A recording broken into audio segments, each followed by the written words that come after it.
siis saab.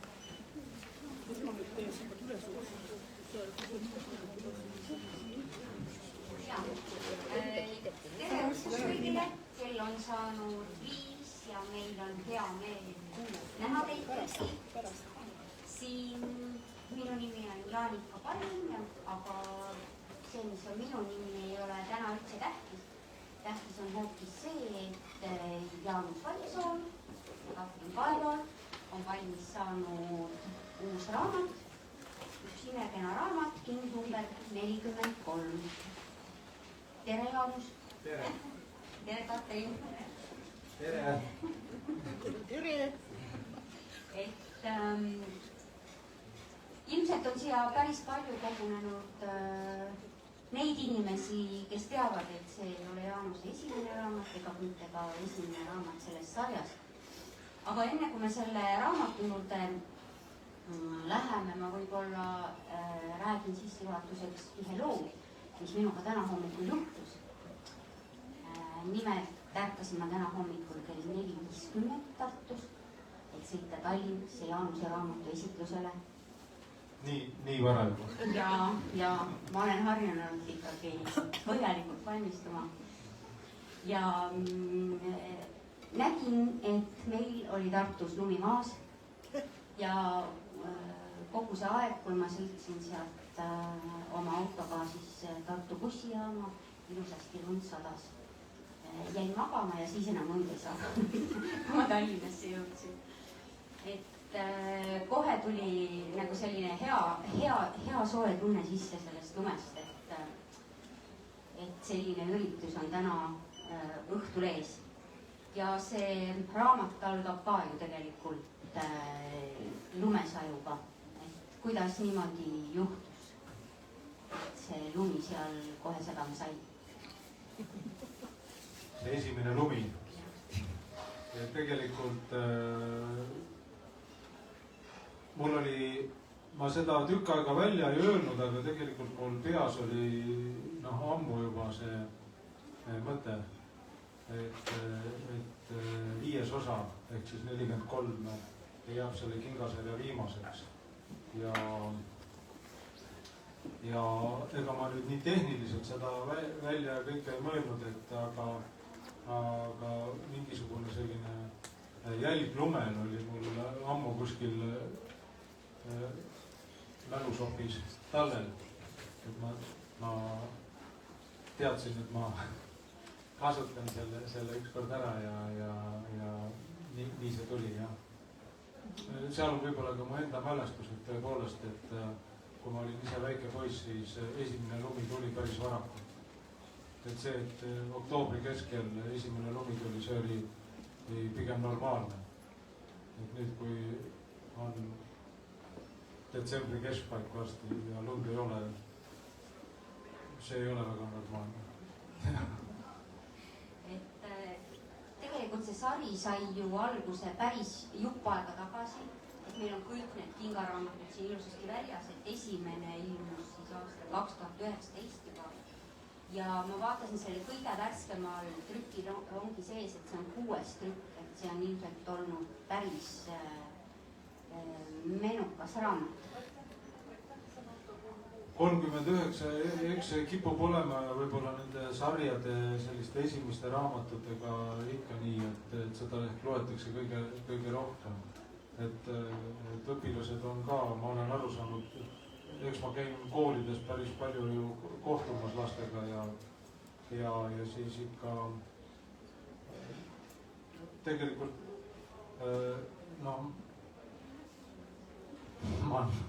ma ei taha nüüd olla kuidagi tähtis, aga ikka koolis kohustuslikus kirjanduses peab lugema Tõde ja õigus esimese osa või mingi esimene osa tuleb läbi lugeda. Et kõik selle kingaga on ka, et õpetajad ütlevad, et lugege esimene osa läbi. Mina mõtlesin seda sama asja, et miks sa jäid nagu 5 peal pidama, et ju see Tõde ja õigus ikka sul nagu silmes oli. Et see on nüüd Eesti laste Tõde ja õigus, aga mille poolest see laste Tõde ja õigus siis erineb suurte tõest ja õigusest? kusjuures mulle endale tuli ka selline nali meelde, sellepärast et ükskord ma vaatasin riiulisse, et jällegi, et ma ei taha mingit paralleele tuua, aga ma vaatasin, et nendest 5 üks osa oli siiski õhem kui teised. Teised on kõik ühe paksused. Nii. Ja kuhu see juht meid siis nüüd viis? No me rääkisime. Tõde ja õigus on ka vist 3. osa. Veidi õhem. Muide, koolis on lastel, siin Piret on minu hea toimetaja.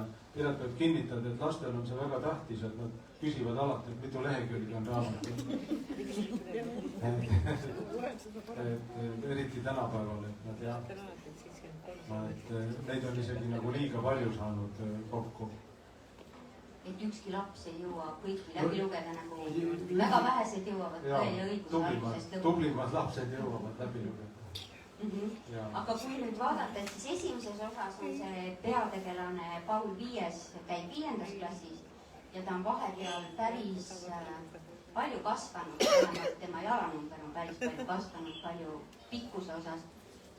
Täpsemad andmed puuduvad, aga et kuidas sa näed, et kas sinu lugeja on ka kasvanud selle aja jooksul või võiks ta ikka käia seal 5.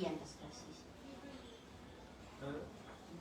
Ma pisut ikkagi arvestan sellega, et on kasvanud ja no, see 5. tsükkel on ju tegelikult ongi see 5 osa kestab siis ajaliselt täpselt 2 aastat. Et ma umbes arvan, et see võiks olla ka see sihtrühm, kes, kui sa küsid lugeja kohta, et ta võiks olla umbes see vanusepiir, kes siis seda raamatut loevad. Üldiselt vist arvatakse, et see on nagu kõige raskem vanus, et ühelt poolt siis, et nad on, kui peategelast vaadata, et seal on poiss ja tüdruk küll, aga võib-olla siis, ütleme, et teos on rohkem poisteraamat, kuigi see liigitus mulle üldse ei meeldi. Ja et nad on ka sellised noored poisid, kes väidetavad üleüldse midagi lugeda ei taha. Et kui me nüüd selle küsimuse nagu kiiresti siit laua pealt ära saame, siis on nagu hästi, et see on kõige traditsioonilisem küsimus üldse ju, et kes ja meil on küll kena raamat, kes nüüd seda lugema peaks? No kui ma üldse seda sarja kirjutama hakkasin, et siis ma tahtsin küll kirjutada sellistele pisut noorematele või vastupidi pisut vanematele kui siis algklassid, et ta oleks siis kooli mõistes selline keskmine kooliga. Et kui mina ise poiss olin, siis oli seal raamatute taga kirjutatud kas nooremale kooliajale, keskmisele kooliajale või vanemale. Et ma mõtlesin, et see on siis nagu selline keskmisele kooliajale kirjutatud, aga et sellele seltskonnale ei olnud väga palju raamatuid. Ja kuna ma olen ise ka olnud koolis päris kaua õpetaja, siis mul oli selline, ja ma olen selle vanusastme raamatuid ka päris palju läbi lugenud, et mul endal, ma üritasin vähemalt kirjutada seda, et mingil hetkel hakkas isegi väsitama või häirima, et sellele vanusele rühmale on sageli kirjutatud selline tohutu probleemide keskne, et sa loed neid raamatuid, seal selline must masendus vaatab vastu, et ainult probleemid, et aga selles vanuses lapsed ju tegelikult elavad ikka natukene toredat elu ka, et ma arvan, et neil saab ka nagu vahest nalja ja neil on omavahel lõbus ja siis ma püüdsin ka kirjutada oma arust ka võrdlemisi realistlikult. Et seda ma püüdsin siis silmas pidada, kui sa nüüd küsid ikkagi jah, et ma tahtsin midagi kirjutada sellele seltskonnale. Aga kasutasid sa siis mingeid nippe ka, et nende noorte lugejate jaoks midagi eriti ahvatlev tundus? või panid sinna sisse mingisuguseid selliseid asju, mis sa arvasid, et see peaks küll selles vanuses lastele meeldima? No tegelikult ma võib-olla püüdsin lähtuda ikkagi sellest, mis mind ennast tolles vanuses huvitasid, millised raamatud ja see on tegelikult väga lihtne. Et peab olema, nad tahavad, et oleks põnevust, seiklust, saaks nalja, 3 asja. Natuke kirjutamise oskas ka sinna. Aga mis mulle veel terve selle sarja puhul tegelikult meeldib, on need illustratsioonid, mis sellele vanusegrupile väga hästi sobivad. Kuidas, Katrin, sul see õnnestunud on või kas see vanusegrupp kõnetas sind niimoodi, et sa otsustasid need illustratsioonid just selliseks teha, mustvalgeks ja? Mul on õnnestunud, seda ma ei... Iga on... näiteks. Ja nüüd on 7 aasta jooksul on see raamat või see sari kordunud. Ja see lähteülesanne oli Jaanuse poolt et ütleme, et tema kirjutab realistlikult ja minu see joonised peaks olema ka suhteliselt realistlik. Ja see nagu mulle nagu sobis. Ma arvan, et ma hakkasin ma väga suur illustreerija enne seda, kui ma nüüd Jaanus selle rakendi väga niimoodi hoopis väga palju ma illustreerinud ei olnud ka küll. Jaanusele olin ma illustreerinud ühe lasteraamatu veel. Ja kuidas see küsimus oli siis päris pikk? Kas see tuli just sellest vanusegrupist rohkem või? Jaa, kindlasti vanusegrupist, sellepärast, et aga nagu baasid ikkagi joonistud ja mitte nii abstraktselt, aga ma olen suutnud, ma arvan, siia nagu liita enda tahte tähtvat, ma olen nagu praktika põhjaga liita sellist enda juures huvitavat, põnevat või väljakutset pakkuvat niisugust graafilist momenti sinna juurde, et mul oleks huvitav teha lihtsalt neid joonistada. Jah, tuleb küll tahtu tunnistada, et võib-olla ma algul, kui ma mõtlesin, et ma ei tee liiga palju, ei joonista neid inimesi või seda tüpaaži lahti, sest igal ühel on oma tujumuspilt. Ja see kindlasti ei kattu nüüd ütleme selle vanuseklassiga, mis on näiteks minu ja 12-aastaste lastega. Et me näeme asju nii palju erinevat, et ma ei tee nende ees seal tööd ära. Aga paraku ikkagi ilma ei saa ja minu jaoks on need niivõrd Jaanuse huumor on minu jaoks nii nakkav või nii katsun need muurid tegelaskuud hakkavad kohe minu jaoks niimoodi kuju võtma. Need on väga hästi kirjutatud, need on minu jaoks nii naljakad, et ma ikkagi hakkan neid nagu kuidagi oma seda visiooni edasi. Seda nagu kahetsen, et need on liiga palju nagu kirjeldatud. Sest tegelikult seal võib-olla algusosas on isegi rohkem nagu mingeid detaile lihtsalt esile toodud ja viimases osas tuleb juba seda puhtalt sellist inimeste karakterikujutust rohkem võib-olla sisse või ma ei tea, võib-olla ma lihtsalt kõige lõpus nagu lugesin seda ja jäi selline mulje.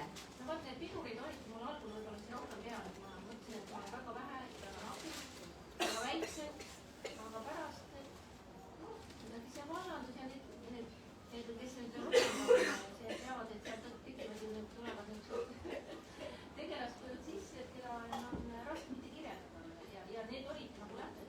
Selles mõttes, et seal ju üks kiri käib ringi, nii palju on ju öelda, eks ole. Ja see läheb ühest punktist teise ja keda tahtis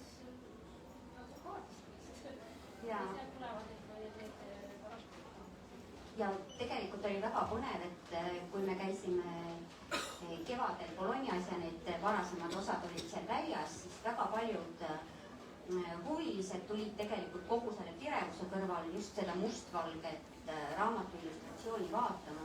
Nende jaoks oli hästi põnev, ja nad ütlesid siis, et see raamat on nii rahulik. Et nii hea on vaadata niisugust rahulikku asja kõigi nende punaste, kollaste ja vilkuvate tulede ja helidega raamatute kõrval. Et selles suhtes vist võib ka seda õnnestunuks ikkagi pidada. No vaata, ega see Jaanus ei ole nüüd kärbetiini maksnud.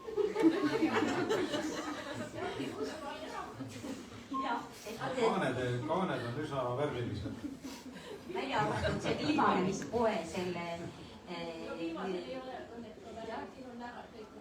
Minu idee oli tegelikult see ka, et Katrinil on kaks asja, et kui ma ütlen, et see vanuserühm tahab sellist seiklust ja põnevust, et siis Katrini kui kunstniku käekiri on hästi dünaamiline, et selline liikuv, just selline joon, et sul on selline joon, on hästi iseloomulik, selline liuglev joon ja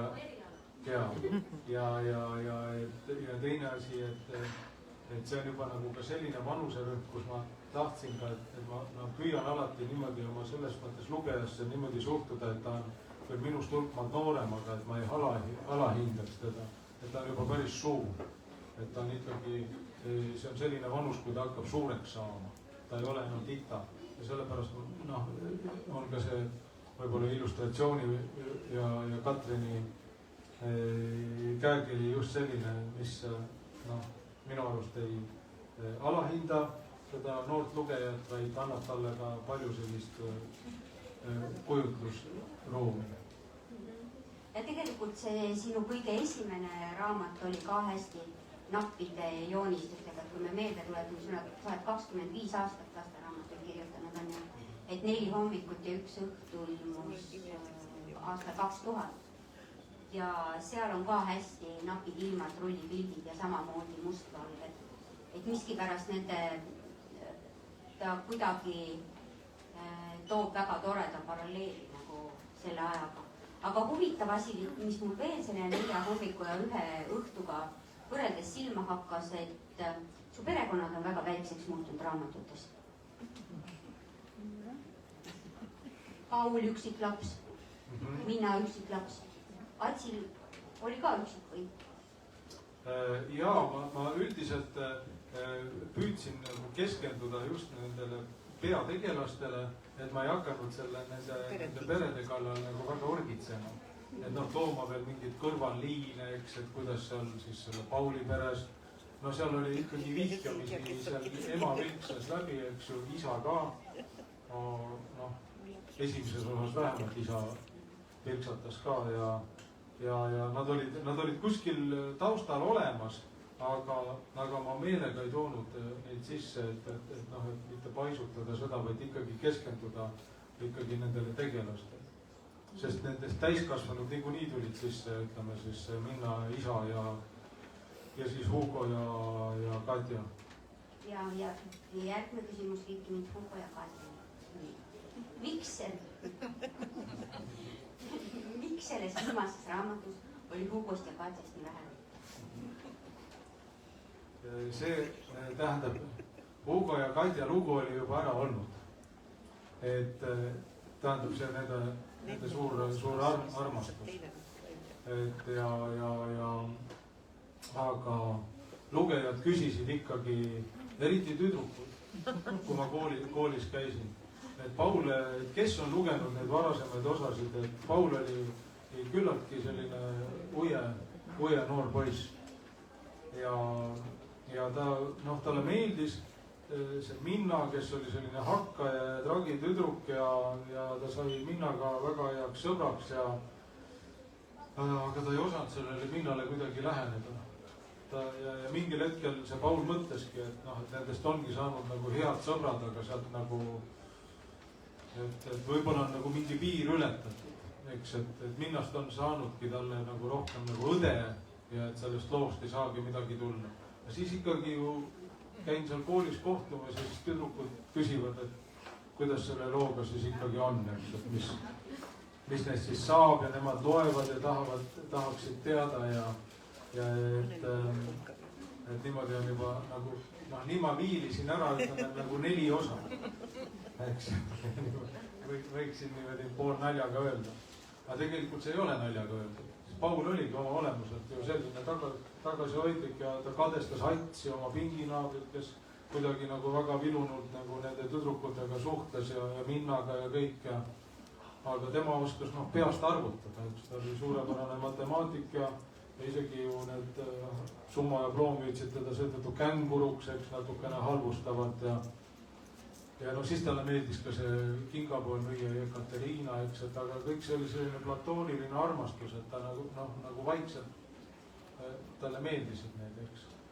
Aga ja vot siis mõtlesin, et ma midagi selles 5. kuskile pean selle asjaga jõudma. Ja äkki sellest siis rohkem ei räägi, et võib-olla keegi tahab lugeda ka, et kuhu siis ikka jõutakse. Aga sul on hästi palju teisi põnevaid kõrvaltegelasi ka siin selles uues raamatus. Et kust sa need tüübid kõik võtsid? Kas enda elust ja oma kogemustest on neil olemas mingid prototüübid äkki konkreetselt? Ma ei ole ühtegi tüüpi siin kindlalt niimoodi maha kirjutanud elust. Et ikkagi on mingisugused omadused, kas, mis on nagu elus silma hakanud, kas mingisugune selline range treener, eks ju, või selline boheemlik luuletaja ja nii edasi. Et ikkagi siit-sealt paned selle portree kokku, et puhtalt ikkagi selline minu fiktsioon, aga püüdsin nad nagu võimalikult eluliselt siis edasi anda või kujutada. Ja kes nendest sul lemmik on või keda sulle meeldis kõige rohkem selles raamatus siis kirjutada? No mulle meeldis seda ühte luuletajat ja kunstnikku väga kirjutada, et seda oli nagu selline lustlik endal ette kujutada, et nii palju ma võin siin, kes ei ole lugenud, võin öelda, et need tegelased kujud seal, et on juba sellised pensionieelikud, nagu nende Pauli ja Minna ja Atsi vanaisa ja vanaema vanused. Et sellised tüübid, aga nemad, just nimelt tahtsin ka siis kujutadagi, et nagu see Lats isegi ütleb, et ta nagu isegi imestab, et need vanurid nii ägedad on. Et pensionäridega on nii tore pidu panna. Jaa, just. Jaa. Ja see võib olla, ei, nad said mulle küll nagu kirjutades nagu väga lähedaseks, et täitsa armsaks endale ja selles mõttes oli, et kui ma selle osa ära lõpetasin, siis mul oli natukene kahju küll, et see nüüd ära lõppes ja et nüüd on nendega, et nüüd on nendega kõik. Jah. Mul oli juba lugema hakates ausalt öeldes kahju.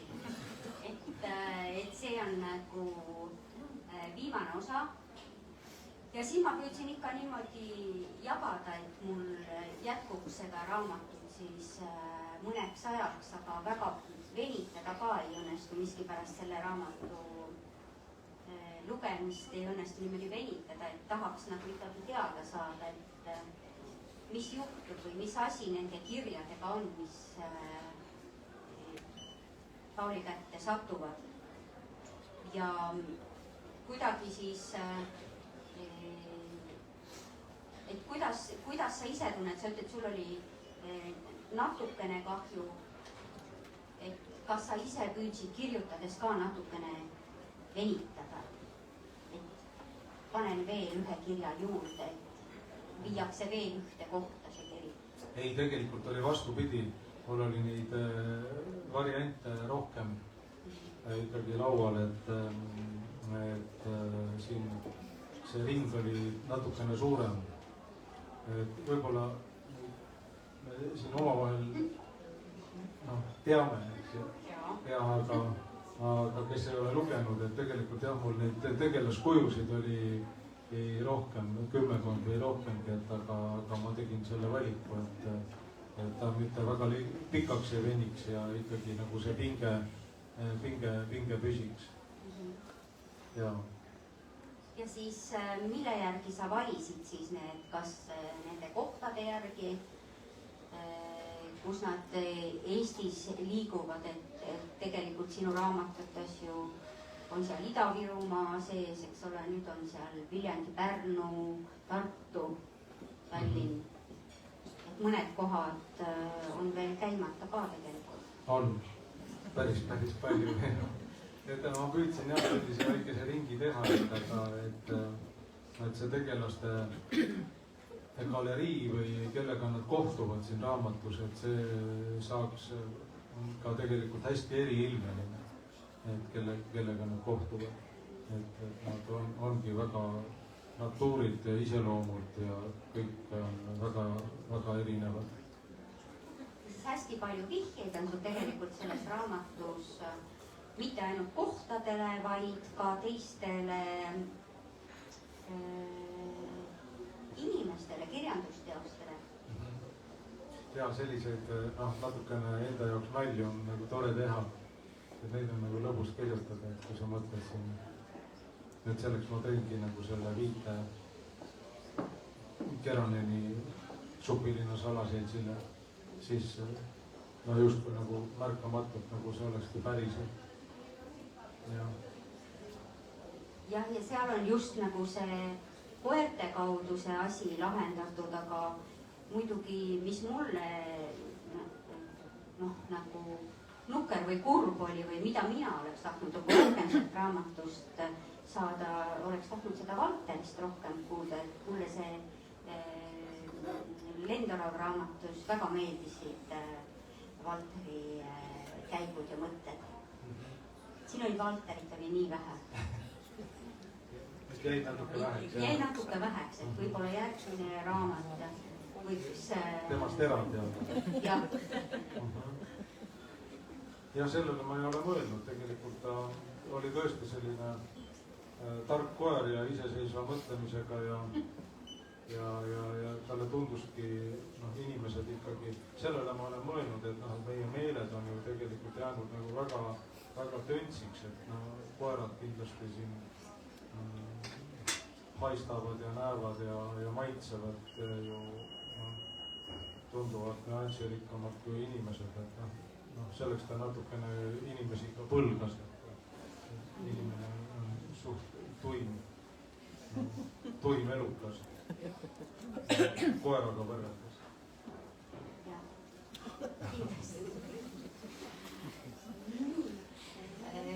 Katrin oleks ka kindlasti tahtnud rohkem seda koera joonistada. Jah, nüüd praegu ma mõtlen, eelmises osas ma tõesti, nüüd ma tuletaksin mulle selle asja meelde, et seal oli see liin tõesti, see koera koeral oli seal rohkem rolli ka seal 4. osas. Ta jooksis seal nagu liinile peale.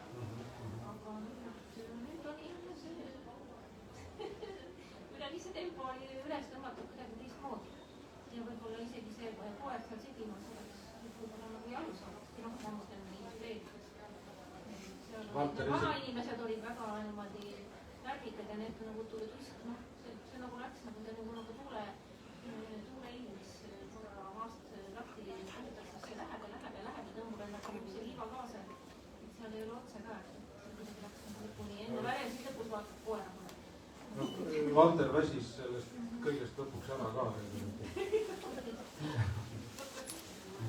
Aga nüüd muidugi on, et sa selle oma Kinga esimese osaga, et see raamat on jõudnud, eks ole, juba teatrilavale on jõudnud ja seda on tõlgitud ka. et kuidas tal nagu teistes keeltes ja teistes meediumides läinud on? See, mis Piip ja Tuut 39-ast tegid sellise teatrietenduse, see oli väga tore tegelikult jah, et sellist, mulle just meeldis, kuidas nad hästi leidlikult väheste vahenditega selle teatrilavale sättisid. Teda on jah läti ja sloveenia keelde tõlgitud, aga ega ma täpselt ei tea, kuidas tal seal läheb. No kindlasti on siin Eestis ikkagi see põhipuhri. Et see ongi mulle eelkõige tähtis, et siin Eesti lugeja ta üles leiaks ja võib-olla ka kõike seda olustikku kõige paremini tabab ja sellele oskab kaasa elada, et mul on alati hea meel, kui ma koolides käin ja lastega kohtun, et see vahetu tagasiside on hästi tore ja hea, et lastega rääkida. Mis nad siis arvanud on? Oskate rääkida mõnest põnevamast loost, mis nad on arvanud või mida nemad on tahtnud sellest teosest veel lugeda? No igasuguseid asju on, aga kõigepealt minule on tähtis see, et kas see on nende jaoks huvitav ja seda ma olen tajunud, et ikkagi sellele sihtrühmale on see huvi pakkunud ja see ongi kõige tähtsam, sellepärast et eriti tänasel päeval, et see ongi võib-olla põhiline eesmärk, et äratada lastes lugemiste vastu huvi, et kui sa suudad oma raamatuga lugemise huvi tänapäeval lapses tekitada ja võib-olla see huvi ka säilib, et ükskõik, ma olen alati mõelnud, et ükskõik millega see laps siis tulevikus tegelema hakkab, et aga tal on ikkagi kaasa võtta elus üks selline tore hobi nagu lugemine. Ja mis ju paratamatult ka ikkagi ju tublisti ka on vähenenud laste seas. Aga kui mingi konkreetne näide, seda ma olen toonud ka, see oli seotud, ma läksin vist seda teist osa Haapsalusse tutvustama, see oli just koroona aeg oli alanud aastal 20 ja teine osa oli ilmunud ja siis üks tüdruk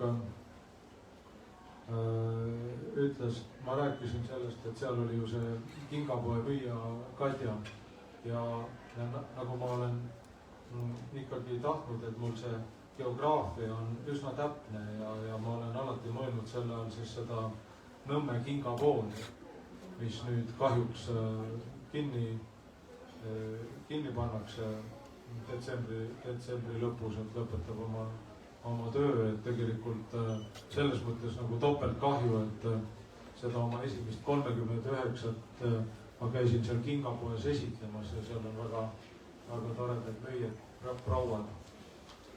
Aga kui ma läksin Haapsallu ja rääkisin sellest raamatust ja paljud olid juba seda lugenud ja siis üks tüdruk ütles, et tõstis käe püsti, ütles, et tema teab seda Kadjat, seda Katariinat, et täpselt samasugune müüja kingapoes.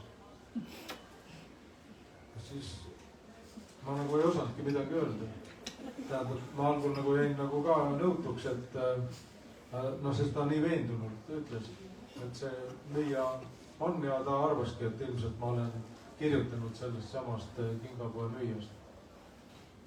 Et võib-olla ongi kusagil olemas, kusagil Haapsalu kingapoes üks selline ilus Katariina.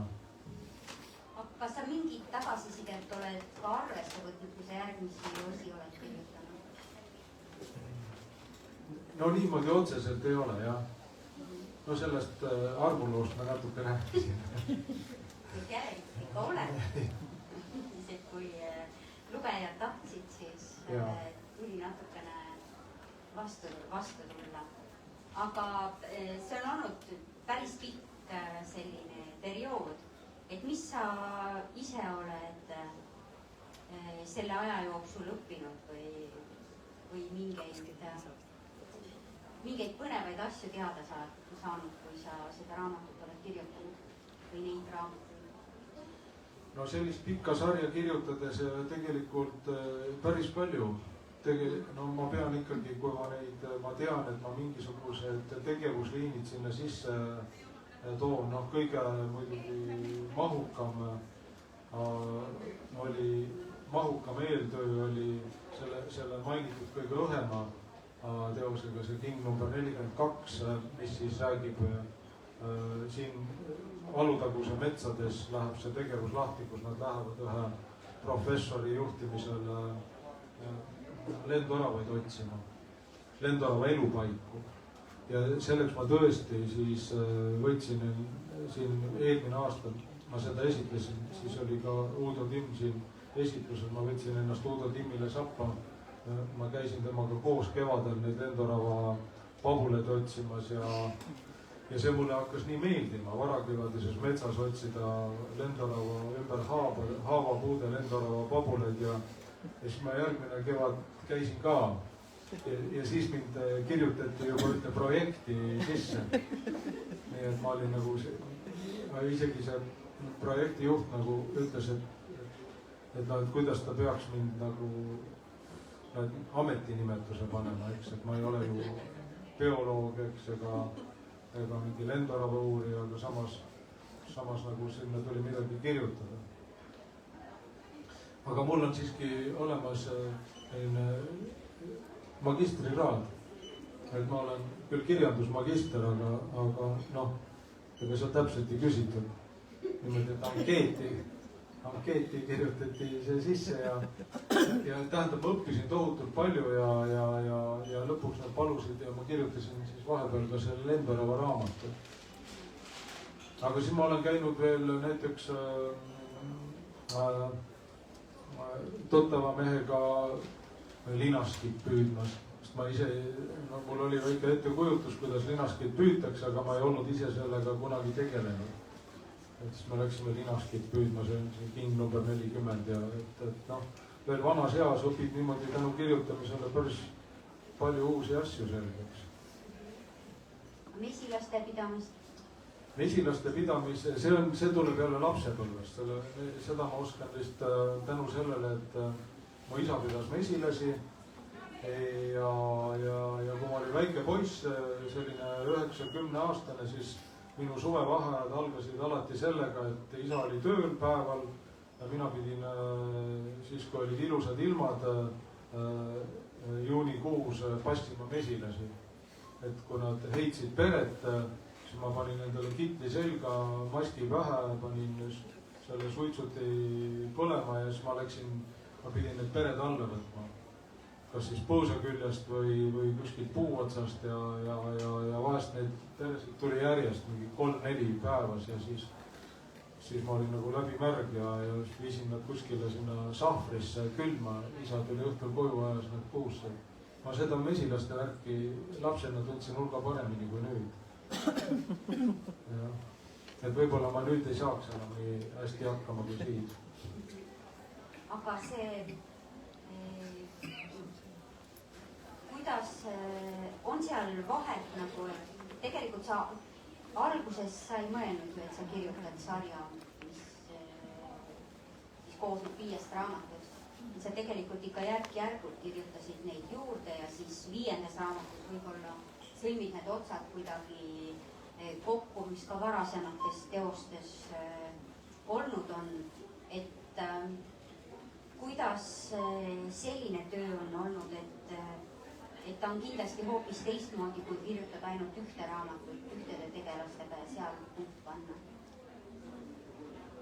No jah, seal mingit sellist ikkagi sellise pikema teose puhul mingit sellist niimoodi kuidagi komponeerima peab, et mul olid ikkagi sellised et võib-olla ma ei tea, kas lugeja märkab, aga vähemalt minu enda jaoks oli nagu oluline mingisugused sellised korduvad motiivid, mis oleksid teosest teosesse seal kindlasti olemas. Näiteks? Minna laul näiteks. Minna laul, see pidi olema igas osas. Aga ma mõtlen, et temaatiliselt on ka seal hästi palju tegelikult ikkagi korduvaid asju, et see loodushoid või see minevik ja erinevate põlvkondade sidumine, et need on võib-olla kõik need, mis ka neid raamatuid seovad kuidagi kokku. Ja, et kui see esimene osa oli selline linnajutustus, et siis seda ma teadsin küll, et ma nende teiste osadega lähen linnast välja loodusesse, sest et no ma ise arvan, et ma seda maailma tunnen ka võib-olla rohkem isegi kui linnakeskkonda ja see on mulle alati nagu oluline olnud, et see need looduse teemad sisse tuua. Et kuidagi mõttes nimetasingi neid keskmisi osasid sellistest nagu ökokrimkadeks. Ja siis see sporditeema on ka tegelikult päris esimeses osas ja siis tuleb uuesti ka seal lõpus, eks ole, viimases osas uuesti. Ja on samamoodi väga, väga ehedalt ja enda pealt kirjutatud, ma sain aru. Jaa, seal on üks jooksuvõistlus. Mida on kirjutatud, et see on küll võib-olla mingisugused asjad, mis sa pead olema elus läbi ise teinud. Näiteks, et kuidas joosta 1000 meetrit, kui sa ei ole seda niimoodi võistlusolukorras läbi teinud, siis on seda vist keeruline kirjutada. Et mul siin tuleb hästi meelde, ma teen sellise kõrvalepõike, et aga mu enda lugemisest kunagi lugesin Jaan Sauli mälestusi, kes oli siis selline legendaarne Pansu õpilane ja Saul rääkis, et kui ta läks lavaka sisseastumiskatsetele ja ta tegi kõik need tüüdid, mis seal kästi teha ja siis ta ütles, et lõpuks üks õppejõududest ütles, et mängi pohmellis meest. Ja siis Jaan Saul oli kõike teinud, aga siis jäi nagu nõutud seisma. See Panso küsis, et kas ei ole olnud või ta ütles, et ei ole, siis ei pidanud tegema. Tähendab, et ei olnud läbi elanud seda, et sa ei saa mingeid asju mängida, kui sa ei ole seda läbi teinud. Mul on mingi selline asi on ka, et sa pead ikkagi, sellepärast ma nagu uurisingi seda lendurevate värki ja nii, et võib-olla see ei olnud seal põhiliin, aga et kui sa seda kirjeldad, sul peab olema see ikkagi nagu kuidagi kogetud. Ja, tunnetus olemas. Aga ma vaatan, et meil on siin aeg läheb kiiresti ja siis võib-olla Katrini poolt ma tahaks väga kiita seda üldist, mis on tehtud teil nendele raamatutele, et saab ilusasti terve komplekti korraga panna riiuli peale seisma. Ja siis võib-olla Jaanus on nii lahke ja loeb lõpetuseks ühe kauni Minna laulus, et viimase laulu ette ka. Päris lõpust või? Päris? Jaa.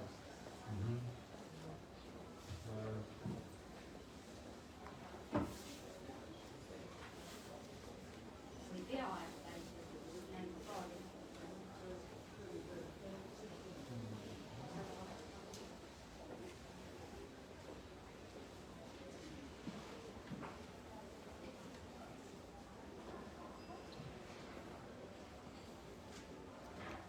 Ühesõnaga, ma võib-olla ette pikalt ei räägi, et mis olukord see siis oli. Aga igal juhul Minna oli teinud ühe laulu ja kes on varem lugenud, siis Minna mängis väga hästi akordionit. Ja siis seal oli üks seltskond koos ja Minna tahtis, ühesõnaga ta mängis ühes toas, harjutas natukene, Paul oli ka seal. Ja Paul sattus sinna samasse tuppa, kus siis Minna parasjagu harjutas. Ja lugu on siis nii, Minna lõpetas harjutamise. Ma tahtsin sulle ühe uue laulu ette mängida, enne kui teised seda kuulevad. Ma ei tea, kas see üldse meeldib sulle. Okei, ütles Paul ja toetas ennast ettevaatlikult vasta kingariiulit. Imelik, et Minna teda kuulama kutsus. Tavaliselt ei tulnud tal enesekindlusest puudu. Minna puudutas klahve ja hakkas laulma. Kohe esimeste sõnade peale käis Paulist jõnks läbi. Oota mu sõber, ära veel mine. Tahaksin proovida veel kord neid kingi. Veel on ju aega, veel pole pime. Vaata siis nii kaua siin-seal veel ringi. Need kingad on suured, millesse astun. Ma polegi kõndinud nendega veel. Aga ma tean, mis on minu vastus. Ma tahan vaid sinuga olla sel teel. Oota mu sõber, meil pole ju kiiret. Kuskilt ei pigista aeg ega king. Võtame vabalt ja teeme siis nii, et alati rahul oleks meil hing. Oota mu sõber, me käime veel radu. 2 kingast saab lõpuks ju ikkagi paar. Kuigi meil valikuid kõiki on sadu, millegi pärast oled sina mu saar.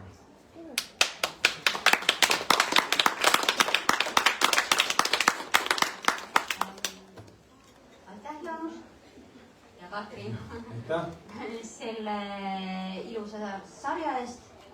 Ja jääme siis, see küsimus jäi mul nüüd küsimata, aga küllap me seda kõik siis kunagi ise näeme, et milliseid raamatuid Jaanus järgmiseks kirjutab. Aitäh!